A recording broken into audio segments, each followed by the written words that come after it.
On the morning of September 15th, 1963, over 106 of dynamite went off underneath the basement stairs at the 16th Street Baptist Church in Birmingham, Alabama.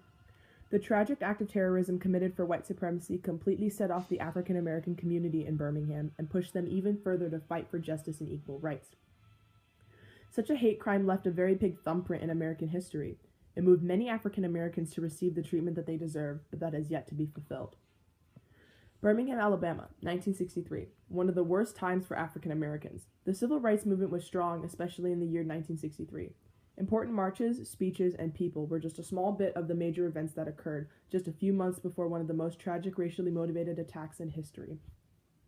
In January of 1963, Governor George C. Wallace was elected into office. On the day of his election, January 14th, 1963, Wallace gave a speech in which he said, "In the name of the greatest people that have ever trod this earth, I draw the line in the dust and toss the gauntlet before the feet of tyranny, and I say segregation now, segregation tomorrow, and segregation forever." Beside the fact of him being one of the many individuals being racist toward the African American group, there were people who were fighting against racism with marches and peaceful protests. One important march was the March on Washington. The protests were the sit-ins for getting the right to eat wherever you wanted. Being able to get jobs and have freedom. Attendees of the march included Roy Wilkins, Whitney Young Jr., Martin Luther King Jr., and 250,000 others. Another very important person during the time period is Angela Davis. Angela Davis lived in an area of Birmingham that was known as Dynamite Hill due to the constant Ku Klux Klan bombings of houses in the area. The 16th Street Baptist Church was founded in 1871 and built in 1873 as the first Black Baptist church in Birmingham, Alabama. It was a place for the Black community to feel safe and feel like they were equals. Praising the guiding and inspirational man in the sky gave them a feeling of happiness that someone had truly appreciated them for who they were. The area in which the church was located was filled with crime, robberies, murders, hate crimes, and flat-out discrimination. The Ku Klux Klan, KKK, was a mobilized group founded for the purpose of intimidating African Americans during the Reconstruction of the Civil War. In the early years, they were fairly dormant until the 1960s when African Americans started to fight back. The Klan started bombing houses, buildings, churches, and more. Since the 1960s, the Klan has been slowed down due to internal conflicts. Certain factions have chosen to closet their racism for conservation, but others have remained open with their views as to try to change the minds of the young.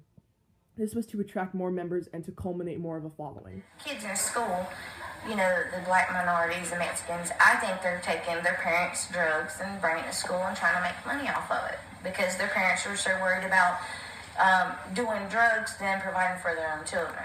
That's what I think.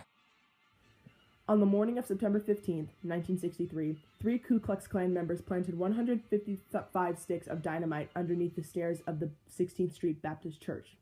The dynamite was planted and set to go off minutes before the teenagers led the Sunday service.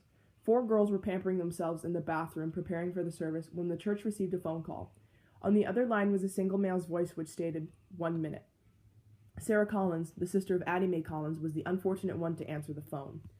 Less than 1 minute later, at 10:22 a.m., the dynamite sprayed mortar and bricks that were located at the front of the building. Walls caved in and the interior of the building filled with smoke. Horrified members evacuated as fast as they possibly could. Smoke filled the building along with deadly amounts of debris. Underneath all that debris lay the dead bodies of the 4 girls who were killed. Addie Mae Collins, Cynthia Wesley, Carol Robertson, all the age of 14, and Denise McNair, who was only 11 years old. The girls didn't even have time to scream. They were killed on the spot. A 5th girl was also discovered. Her name was Sarah Collins. Upon discovery, Sarah Collins was found with her right eye missing and lost. She was also found with 23 pieces of glass lodged in her face. 14 other people were found injured at the church. Later that day, 2 young African American children were killed by gunshot by a young white supremacist. No one to this day still knows why those children were killed on that fateful Sunday. The Black community was outraged. They felt as if they were being attacked for no reason and came so far and now are right back at square one. But others felt as if this was a big triumph. Morris Dees, a lawyer of Alabama, was quoted saying, "The 4 little girls who had died weren't children. Children are little people, little human beings, and that means white people. They're just little niggers. Dees was a known white supremacist. The people of the Klan were ecstatic. To have committed such a vile act was amazing. It showed everyone that they were a force that was not meant to be reckoned with. The funeral ceremony for the 4 little girls was held the next day. Churchgoers, city members, and passerbyers attended the funeral service. Dr. Martin Luther King Jr. spoke at the funeral for the girls. My friends, they did not die in vain. God still has a way of wringing good out of evil. History has proven over and over again that unmerited suffering is redemption. That in spite of the darkness of this hour, we must not despair. We must not become bitter. Nor must we harbor the desire to retaliate with violence. Life is hard. Times as hard as crucible steel has its bleak and difficult moments. But the question is, God, Why? somebody want to know why. Yes, Lord. We need you, Lord. One will hold on. He will discover that God walks with him, and that God is able to lift you from the fatigue of despair to the buoyancy of hope, transform dark and desolate valleys into sunlit paths of inner peace. No greater tribute can be paid to you as parents, and no greater epitaph can come to them as children, and where they died, and what they were doing when they died. They died between the sacred walls of the Church of God. They were discussing the eternal meaning of love. As imagined, the people of the town, victims, and all civil rights activists were infuriated about what happened. They were demanding that the perpetrators be found. The first serious trial only occurred 14 years after the fact in 1977.